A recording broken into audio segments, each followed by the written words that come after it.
"Plastic's fine for her," my dad said, loud enough for the whole table to hear. "She's used to cheap stuff." Laughter erupted like a detonated secret. I felt their stares slicing across the dining room, smirks spreading like poison.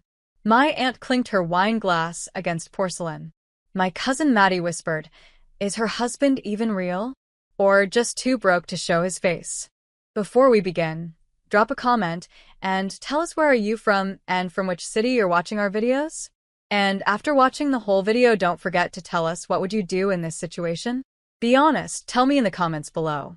We read every comment. Let's begin. I didn't respond. I just kept slicing my steak with the flimsy plastic fork they handed me, its tines bending, barely cutting through the meat. I could have walked out. I could have snapped back. But I didn't. Not yet. The long mahogany table stretched before me like a runway of judgment.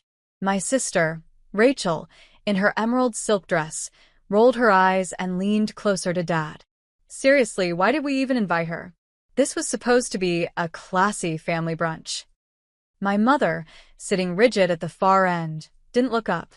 She just sipped her mimosa, her diamond ring glinting under the chandelier. She'd made her choice years ago. Silence. I swallowed the burn building in my throat. "I'm here because Grandma asked me to come," I finally said, my voice calm. "It's her birthday." Grandma Margaret, frail and sweet, sat next to me, gently placing her hand over mine. "And I'm glad you did, sweetheart." But no one else even blinked. Still living in that tiny apartment? My uncle threw in, chuckling, wiping his mouth with a linen napkin. Before I could answer, the rumble began. A deep, low sound, growing louder by the second. Glasses rattled. Dishes vibrated. Everyone looked around. "What the hell is that?" someone muttered. Then it happened. The backyard curtains flung open in a gust of wind, and through the wide French doors, a black chopper hovered just feet above the lawn, its blades slicing the air with an electric roar. The family's brunch went dead silent. Everyone stood frozen, squinting toward the helicopter as it descended with military precision. Then the door opened. He stepped out, black suit, dark sunglasses, collar slightly turned from the wind. And when he walked toward the house, the guards in navy followed behind, flanking him like shadows. The moment his shoes hit the patio stone, my father took a step back. My husband. My silent, absent, too broke to show up husband.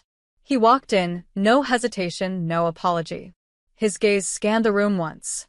He stopped at me. Without a word, he walked up, leaned down, and kissed my forehead gently. "You ready to leave the circus?" My chest tightened. I stood, still holding the plastic fork. "Yeah," I said quietly. "I'm ready." The table was still. Rachel's mouth parted in disbelief. My uncle dropped his fork. Maddie's wine glass slipped from her hand and hit the rug with a dull thud. "You married him?" my father croaked, his voice dry. My husband turned to him, expression unreadable. "You're welcome for not charging your family with trespassing when they showed up at my event center last spring and didn't even know who it belonged to." The color drained from Dad's face. We walked past them, slow, deliberate steps. I didn't need to say anything more. But just before I stepped outside, I turned back and placed the bent plastic fork gently on the table. "Thanks for lunch." And we left. The helicopter blades still roared behind us as we stepped onto the lawn, but I barely noticed. My pulse was louder.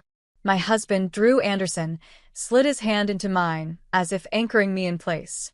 As if to say, "You did good."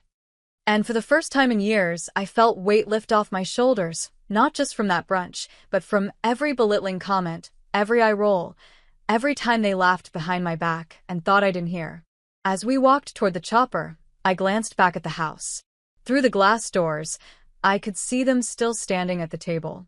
Still frozen. Still trying to figure out how the girl with the plastic fork was flying off in a private helicopter with the man they all assumed was invisible, or imaginary. And Dad. He looked like he'd swallowed a live battery. The chopper took us just 10 minutes outside the city before touching down again, on a rooftop. "Where are we?"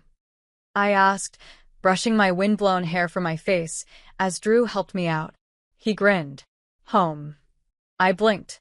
What? He walked me to the edge of the helipad. Below us was a luxury penthouse, glass walls, rooftop pool, and panoramic views of the skyline. I was going to wait to show you, he said, reaching into his coat. But after today, he handed me a small, navy folder. I opened it. Deed of ownership. Our names. My name. Together. You bought it? I whispered. He nodded. Last week. Signed everything yesterday. I just stared at him. He smiled, running his thumb along my cheek. No more plastic forks. We stepped inside, and the warmth of the place hit me like a second kind of sunlight. It wasn't just expensive, it was beautiful, thoughtful, filled with love and quiet luxury. On the marble kitchen counter sat a cake with white frosting and silver lettering. To my wife, Happy Freedom Day. I didn't realize I was crying until Drew wrapped his arms around me from behind. I know today wasn't easy, he said quietly. I know you wanted to prove them wrong. But you don't have to prove anything to anyone. I wasn't trying to prove anything, I said, voice tight. I just wanted to sit at that table and not be treated like a stray. He turned me around. You're not. You've never been. I nodded, biting my lip. Then I pulled out my phone. Back at my parents' house, the group text was already blowing up. My cousin was the first to break the silence. Maddie, so, that's your husband? Rachel, he didn't look that tall in your wedding photos. Uncle Mike, wait, isn't that the guy who bought out Highland Towers last year? Then came the cherry on top. Dad, you should have told us. We didn't know. Come back inside. Let's talk. I stared at that message for a full minute. Drew glanced over and read it too. Wow. Took him less than 30 minutes to go from mockery to negotiation. I laughed, sharp, bitter. I typed one line. Me, I didn't marry him to impress you. I married him because he saw me when none of you did. No one replied after that. Later that night, Drew and I curled up on the rooftop patio, the city lights below us like a reflection of the stars above. I can't believe the look on your dad's face, Drew murmured, chuckling softly. I can, I said. He's always had this idea of success, of what a real family looks like, and I never fit into it. Well, Drew said, reaching for my hand again. He's going to have to make peace with the fact that you're not just successful, you're unstoppable. I looked at him. He wasn't just some fantasy billionaire sweeping in to fix my life. He was the man who held me at 2 a.m. when I couldn't sleep from anxiety. The man who stood back and let me fight my own battles, but never let me feel alone. And, today, I saw in his silence something more powerful than all their noise. Support. Love. Respect. The next morning, I woke to a knock on the door. Drew was still asleep, so I tiptoed out and opened it. It was my father, wearing yesterday's jacket. No driver. No entourage. Just him. I didn't know, he said, his voice hoarse. I didn't know he was that man. I folded my arms. So, if he wasn't, I asked, I'd still be the girl with the plastic fork? He didn't answer. I raised you better than this, he finally said. No, Dad, I said, my voice steady. You raised me to believe that money equals worth, that I was less because I wasn't flashy. But the truth is, I never needed wealth to be enough. I just needed to stop needing your approval. He blinked. You should go. He hesitated, then turned and walked away. And I closed the door. Not just the physical one, but the emotional one.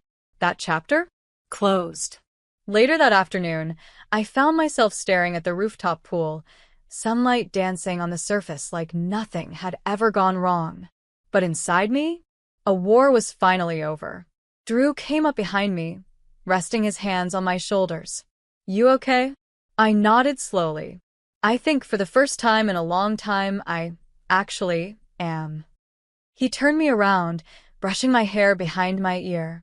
You handled your father like a queen. I gave a tired smile. I didn't want it to come to that, but maybe it had to.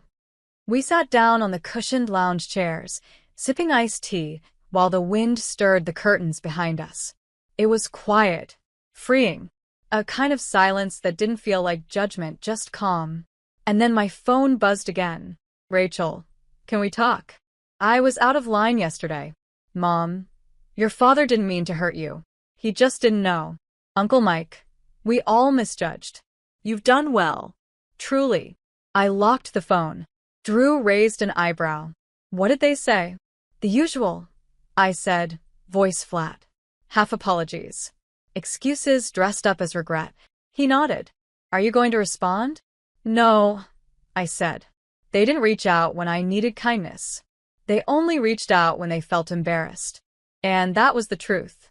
They hadn't apologized because they understood. They apologized because they lost. That evening, Drew and I got dressed for a formal charity gala. One of his companies was hosting it downtown. As we stepped out of the elevator in the lobby, a valet rushed over with a bouquet in hand. For Mrs. Anderson, he said. I looked at Drew. Another surprise? He looked genuinely confused. Not from me. I opened the card. It was from my grandmother. You didn't say a word yesterday, but your presence said everything. You've become the kind of woman I always knew you'd be. Graceful, powerful, unbothered. Love you forever, Grandma. Tears stung my eyes. Drew reached for my hand. Let's make an entrance tonight, he said with a grin. And we did. The gala was held in a massive glass ballroom overlooking the city. Chandeliers sparkled like stars above. Photographers lined the red carpet, calling names, snapping photos. As we stepped onto the carpet, the flashes came in waves. Mr. Anderson, who's your guest? Drew smiled and wrapped an arm around my waist. Not a guest. My wife. The cameras clicked faster. The murmurs grew louder. She's the one they were talking about, someone whispered. I didn't flinch. I didn't look away. I owned that moment.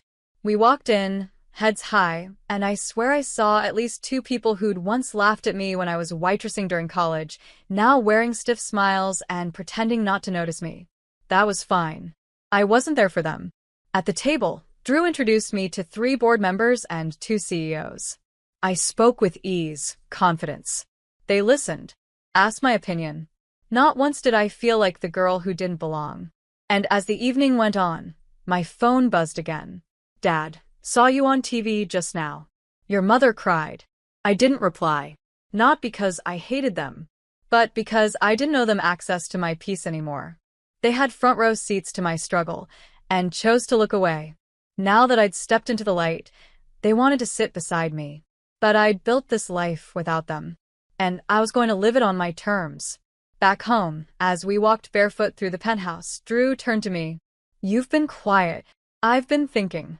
About. I met his gaze. How different my life used to be, and how I kept waiting for them to validate me. I think I gave too much power to people who never really saw me. He nodded. You're not that woman anymore. No, I said. I'm not. And it felt so good to finally say that. I wasn't the daughter with the cheap shoes. I wasn't the girl whose family rolled their eyes behind her back. I wasn't the punchline to their dinner conversations. I was me. And I was finally enough, without asking for permission. A week later, I received a formal invitation in the mail. Family dinner, reconciliation night. Hosted by Mom and Dad. Please come. I stood by the trash can, staring at the envelope. Drew came into the kitchen, drying his hands with a towel. You gonna go? I held the invitation up. What do you think? He tilted his head. What do you want? I looked at it one last time, then dropped it straight into the bin. I want peace. He smiled, proud. And I realized something. Closure isn't about hearing, I'm sorry.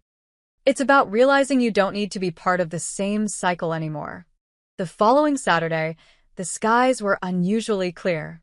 Warm sunlight spilled across the penthouse floor, and for once, my mind wasn't racing with old thoughts of proving myself, of being enough, of winning their approval. I was already winning, just by living in peace. But then something happened. As Drew and I were finishing brunch on the balcony, his phone rang. He frowned at the screen and handed it to me. It's your mom. My stomach tensed. I stared at the screen for a few seconds before answering. Hello. A soft voice crackled on the line. Hi, sweetheart. I know you don't owe us anything, but your father hasn't been himself since the brunch. He doesn't say it, but I know he regrets what he said. I didn't speak. He wants to apologize. Properly. He's planning something. Would you consider coming? I took a breath. Why now? Her voice broke a little. Because he saw the world recognize you before he ever did. And it's eating him alive. For a moment, I looked over at Drew. He gave a small, supportive nod. Whatever I chose, he had my back. I sighed. If I come, I'm not coming for a speech. I'm not coming to be praised. I'm coming as me. No filters. No fake smiles. If they can't handle that, I walk. That's fair, she said quietly. 3 days later, I stood at the same doorstep where I was once handed a plastic fork and laughed at like I was nothing. But this time, I didn't come quietly. I stepped out of a black car. Alone. No chopper. No guards. Just me, and that was enough. As I walked up the stairs, the door opened. It was Dad. He looked smaller than I remembered. Not in size, but in presence. His eyes were tired. His shoulders didn't carry that same intimidating pride they once did. I wasn't sure you'd come, he said. I wasn't sure either. We stood there for a second, the air thick between us. Then, he did something I'd never seen from him in my entire life. He stepped back and opened the door. Inside, the dining table was set again, but simpler.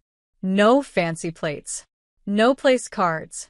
No crystal glasses. Just family. Just quiet. Grandma was seated in the middle, and when she saw me, her face lit up. There she is. Rachel stood beside the fireplace, clearly uncomfortable, hands clasped like a nervous bridesmaid. Maddie avoided my eyes. Mom stood at the far end, silently watching. Dad cleared his throat. Before we eat, I just want to say something. Everyone looked at him. He looked at me. I was wrong, he began. I judged you. I mocked you. And I did it in front of the people you love. There's no excuse for it. I raised an eyebrow. Why now? He hesitated. Because when the helicopter landed and your husband walked in, I realized I wasn't the strongest man in the room anymore. Silence. He continued. But it wasn't the money. It wasn't the suit or the guards. It was how he looked at you. Like you were worth more than everything in that room combined. I felt my throat tighten. And it hit me, he said, voice faltering. You were always worth that. I was just too blind to see it. No one moved. Even Rachel lowered her gaze. Grandma smiled softly. I spoke calm and even. You didn't just judge me. You made it your hobby.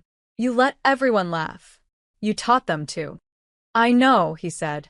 And I don't expect forgiveness. But I'm asking for a chance to be better. I nodded once. Then start by treating the next girl who walks through this door like she matters, even if she's holding a plastic fork. He looked down, ashamed. We sat. It wasn't warm. It wasn't suddenly perfect. But it was honest. And that was more than I'd ever gotten. After dinner, Grandma pulled me aside and placed a small box in my hand. This was your great-grandmother's, she said. She built her life from scratch, just like you. Inside was a gold locket. Simple. Beautiful. Engraved inside. Strength doesn't yell. It stands. I hugged her. Harder than I had in years. You've always stood my girl, she whispered. Even when they tried to make you kneel. Back at the penthouse, I sat by the window with Drew, sipping tea. He watched me. Was it worth going? I nodded. Not for them. For me. I needed to say those things out loud. To close the chapter the right way. He kissed my temple. So, what now? I looked out at the lights of the city. At the life I'd built.